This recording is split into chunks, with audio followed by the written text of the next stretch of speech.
horrifies me to say this, Meghan back on royal property. F off back to Montecito. Meghan gets to do a victory lap. Americans don't like losers. Meghan Markle did not simply return to Britain. She walked back onto royal property, entered King Charles's private home, brought Archie and Lilibet face-to-face with their grandfather, and helped turn Harry's disastrous UK week into the one result his critics thought he could no longer achieve.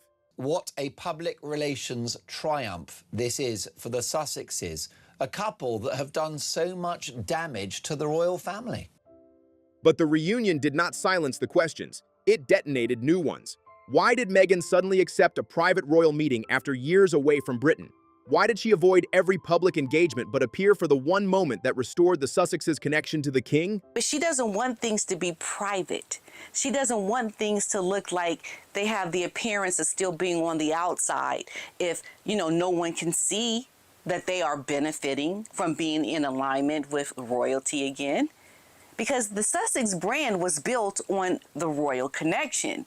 Why did Buckingham Palace confirm the meeting at all? Why did Buckingham Palace feel compelled to confirm that a meeting took place on Friday evening? Was it the Friday evening news dump? Did they hope it would get lost in some, bigger headlines? Good luck with that. What was was it Harry and Meghan saying, we hate all of this, we hate the attacks, so we need for you to release that we met so that people know that we're on good terms?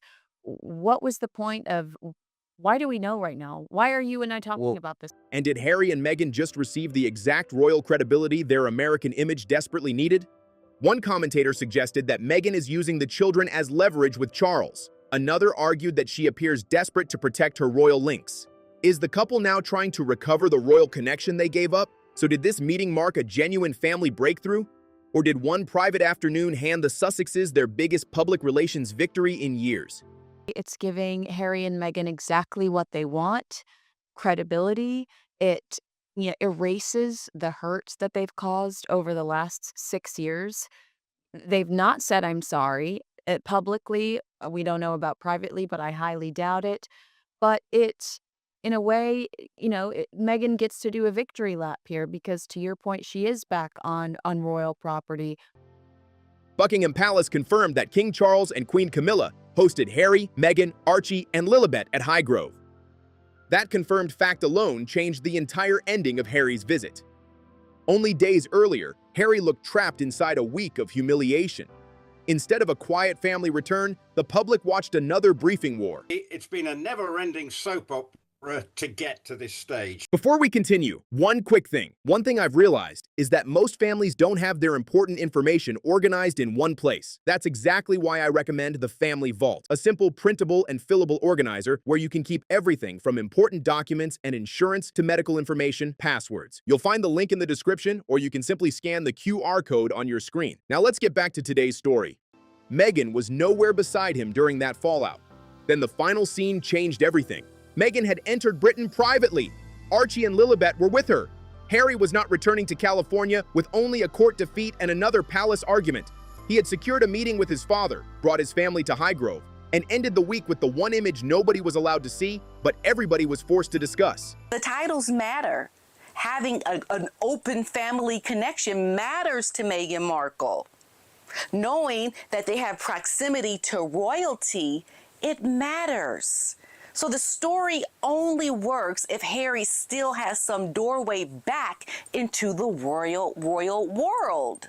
The Sussexes now face another uncomfortable comparison involving Meghan's father, Thomas Markle. Several commentators asked why rebuilding contact with Harry's father appears urgent, while Meghan remains estranged from her own. The situations are not identical, and outsiders do not know every private event behind either separation. But if this reunion is presented as proof that grandchildren should know their grandfather, critics will ask why the same argument does not apply on Meghan's side. What about Thomas Markle?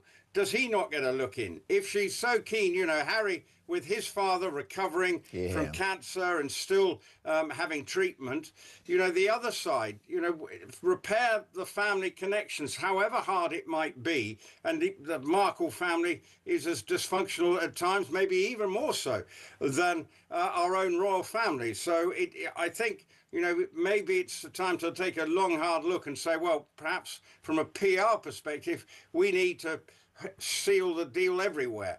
And there is a huge security contradiction. Harry argued that returning to Britain was too dangerous without the level of police protection he wanted, especially for Meghan and the little ones. His people release he's under threat from at least 6 plots in the UK. Very important. He's a very important person. And Dan Wootton he responded like, this is the most ridiculous, artificial, made-up document. It comes from Harry's office. He warned that his family could be targeted, insisted that the risk was too serious to ignore, and turned the security dispute into one of his loudest battles with the British establishment. But after all of that, Meghan, Archie, and Lilibet still entered the country and traveled to Highgrove for a private royal meeting. By doing that, Harry has just completely undermined the argument that he has spent months making, that the country is too unsafe for his family. So what was all that drama really about? If Britain was truly too dangerous for his family, why did they come back the moment a meeting with the king became possible? The moment royal access was on the table, the family that supposedly could not safely return suddenly found a way to do exactly that. It's a circus. Critics are not only asking whether the reunion was warm, they are asking what the confirmation itself gave Harry and Meghan. Before Highgrove, the Sussexes looked outside the royal circle. After Highgrove, they could point to a confirmed private meeting with the king. With Meghan getting back into a royal property, I think the optics of it are horrible. It's a triumph. The Sussexes, notwithstanding how chaotic and scatological they are, notwithstanding the negative headlines, they've won. And more specifically, Meghan has won. Before Highgrove, critics could say Harry had no meaningful access. After Highgrove, that argument became harder to make. Before Highgrove, Meghan's return looked impossible. After Highgrove, she had been welcomed into one of Charles's most personal residences. Is Meghan stealing toilet paper rolls in the silver throughout the building? I mean, Out the cutlery. perhaps. Sister. She's got to have some proof that she was there. Highgrove was not a random meeting room. It is the king's private Gloucestershire home and a place Harry knew during childhood. Charles brought the Sussex family into a setting connected to both his own life and Harry's past. But isn't this exactly what the Sussexes wanted?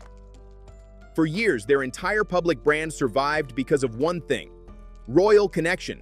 All of it came from their proximity to the royal family. It re-establishes their royal credentials, even, albeit they are no longer working royals. The fact is they can pop in and have tea. I hope they had Highgrove jam, which is far better than the Meghan slop that she calls spread. So if Meghan, Harry, Archie, and Lilibet are now back on royal property, meeting the king inside Highgrove, this is a huge win for them. They can now say the door is not closed. They can now say the king still receives them. They can now remind Hollywood, Netflix, and the American media that they are not just ex-royals shouting from California.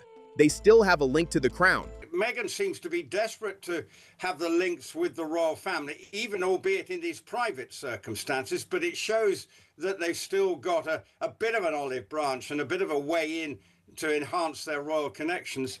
And that raises the uncomfortable question: why did the palace allow it to happen this way? Did King Charles give them exactly the image they needed after one of Harry's worst weeks in Britain? Did he hand them a royal connection at the very moment their brand needed oxygen? Supporters will say Charles was simply being a grandfather, not a strategist. They will say he wanted to see Archie and Lilibet, and after years of distance, family mattered more than headlines. But critics will ask whether that kindness created a new risk. The king is still kind of supporting Harry. I think it's just not good. You have seen what they have done in the past. Learn from that. They have already put a lot of things out there that don't look good for the monarchy in terms of the allegations that Harry is trying to walk back now. Because once Harry and Meghan are allowed back into the royal circle, even privately, every future story becomes harder to dismiss. Every anonymous briefing, every documentary hint, every source close to the couple suddenly carries more weight. Was Charles trying to heal his family, or did he accidentally give the Sussex brand the comeback photo it was desperate to recreate? There is a camera crew coming for the Invictus Games. It's always for the Invictus Games, isn't it? Yeah, right.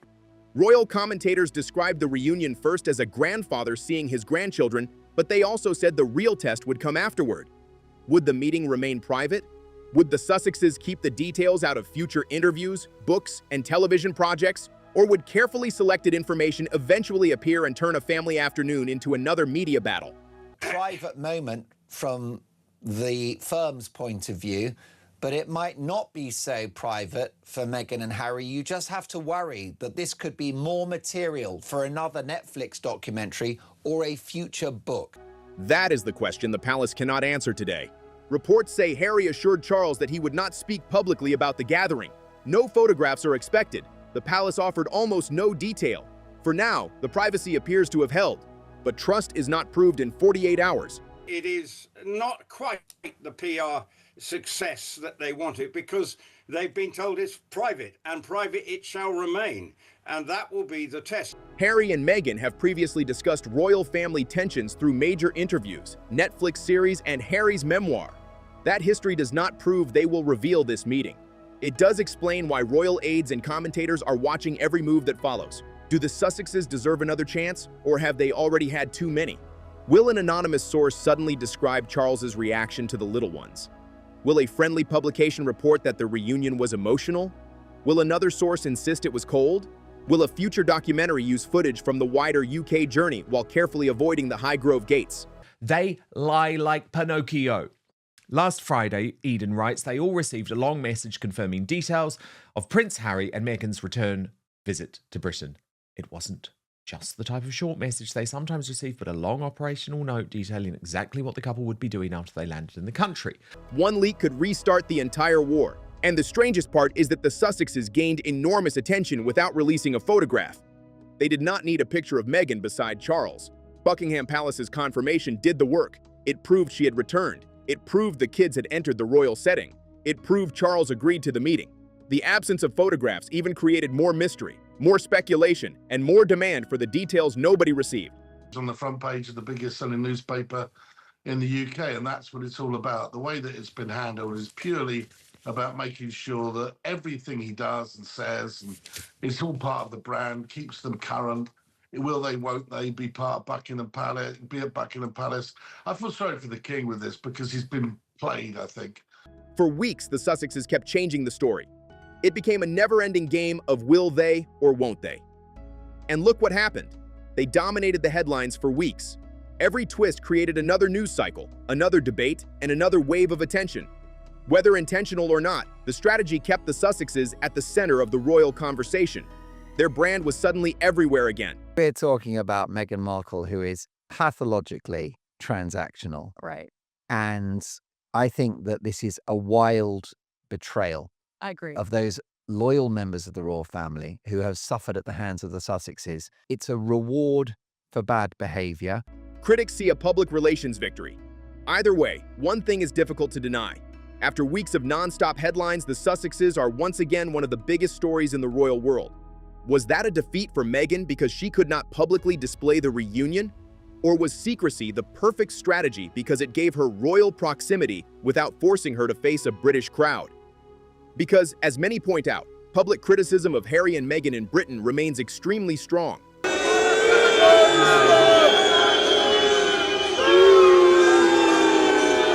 Get out. Oh, by the way, here's a bill for tens and tens of thousands of pounds.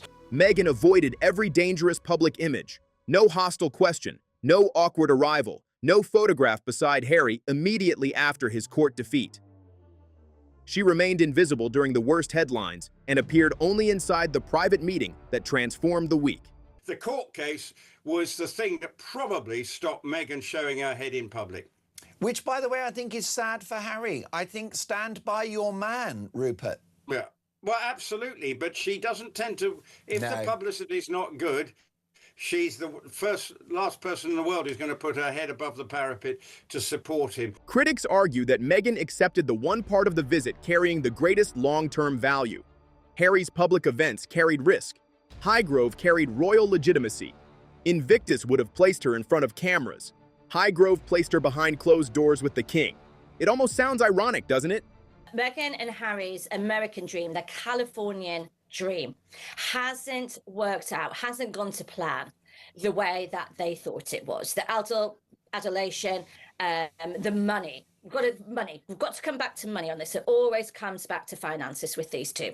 The money hasn't come rolling in. Coffers are drying up. What needs to happen, Mark? The coffers are drying up. Meghan's astute. She's thinking, okay, plan A hasn't worked.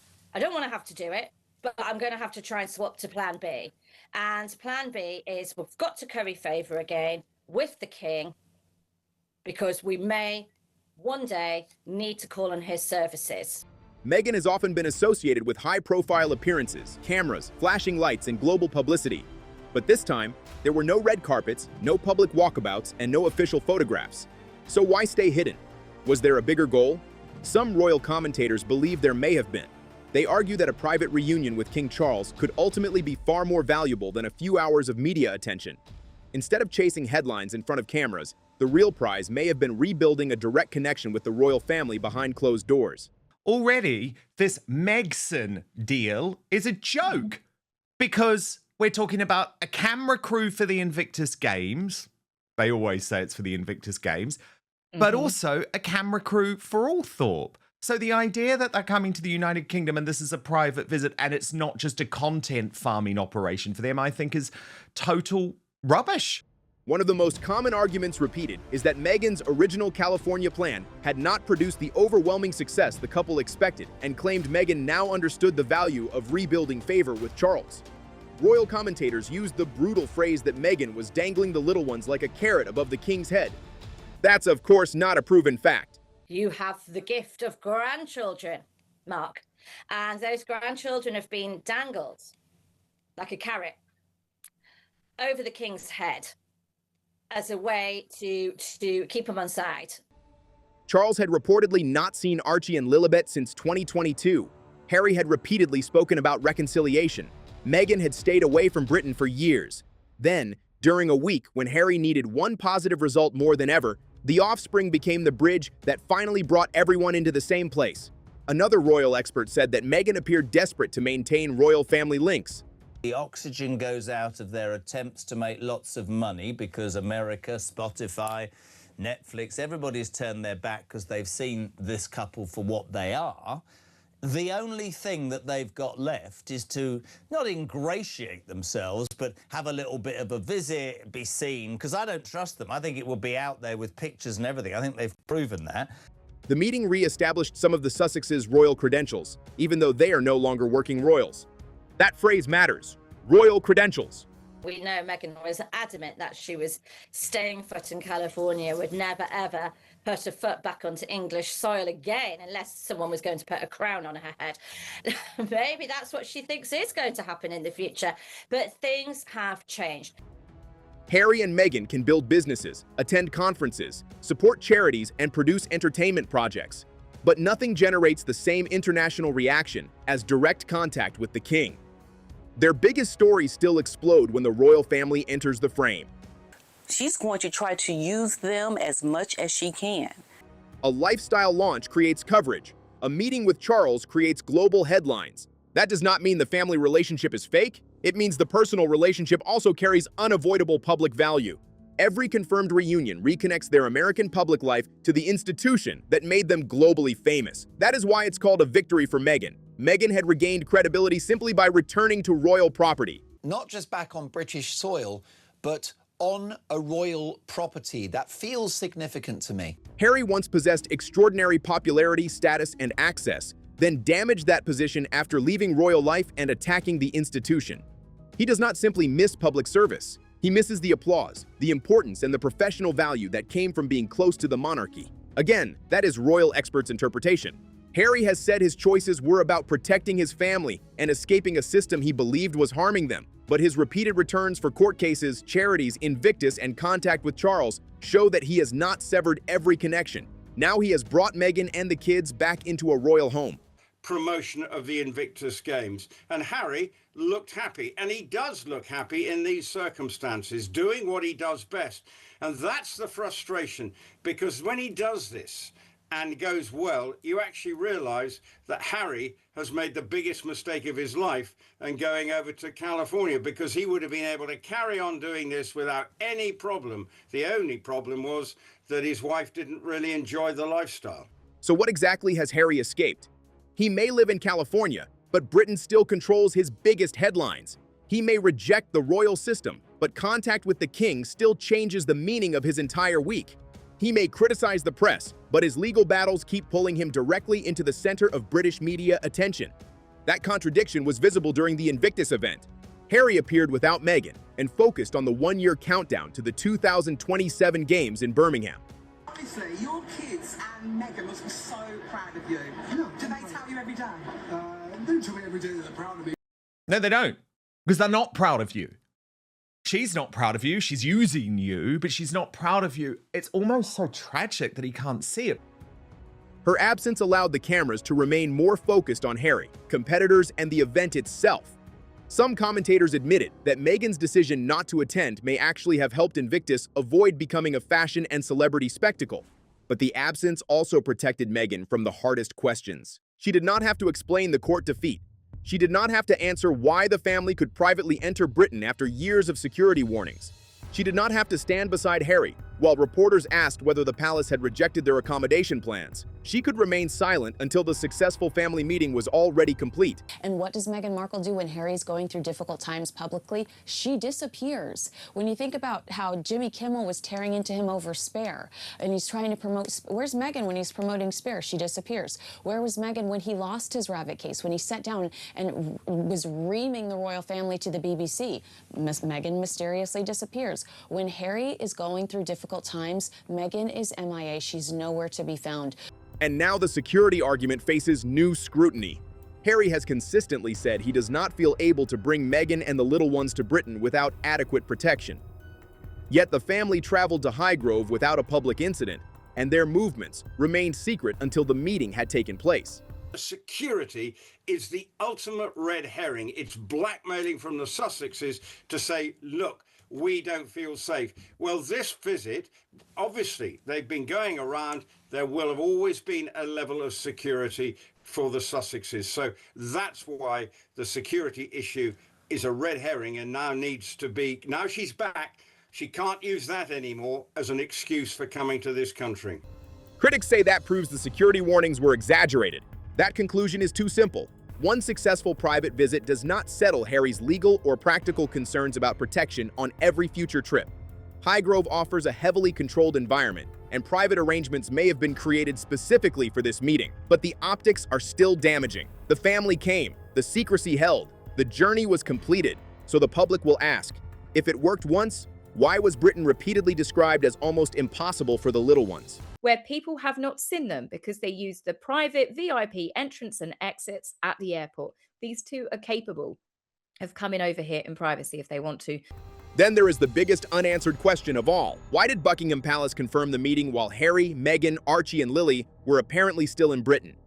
If security required total secrecy, why not wait until the family had left? If the reunion was purely private, why release any confirmation? Did the palace want to control the story before another source leaked it?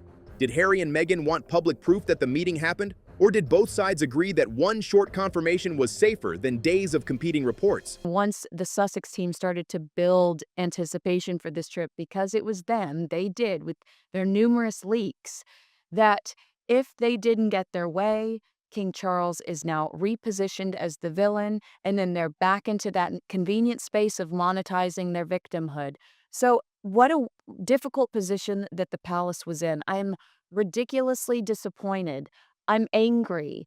We do not know, but the announcement rescued Harry's week. The court defeat did not disappear. The accommodation chaos did not disappear. The anger over his whitewash statement did not disappear. Yet all of those stories were suddenly forced to share space with a family reunion that nobody expected to see completed. Harry lost the legal battle and won the family meeting. Meghan avoided the public trip and still returned to royal property. How can someone so young, fragrant, and innocent be so cynical? And the reason why you are is not because that's your nature, because it ain't. It's because you've learnt the hard way not to believe anything that comes out of the relentless and ruthless Sussex public relations machine which never sleeps.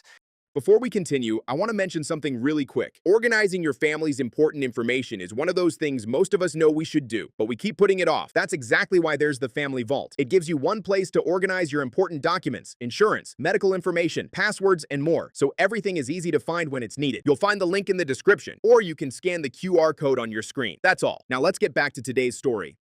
The palace protected the private details, but gave the Sussexes confirmation of access. Everybody gained something. Everybody also took a risk. Charles gained time with his grandchildren, but critics accused him of rewarding Harry and Meghan without a public apology. Harry gained contact with his father, but now he must prove he can keep the meeting private. Meghan regained a visible royal link without appearing publicly, intensifying attacks on her motives. That is why the next move matters more than the reunion itself. If Harry and Meghan leave Britain without leaking details, releasing photographs, or building a project around the visit, the meeting could become the first real evidence that restraint is possible. If there's anything leaks out, then I'm afraid that will not be a good look for the Sussexes. If Charles invites them again, that would suggest private trusts survive. But if stories begin appearing with precise descriptions of the king's words, the palace will know exactly where to look. If a documentary later uses the trip as an emotional storyline, critics will say Highgrove became content even without a camera inside. If Meghan launches a project while the royal reunion dominates headlines, commentators will accuse her of converting family access into commercial attention.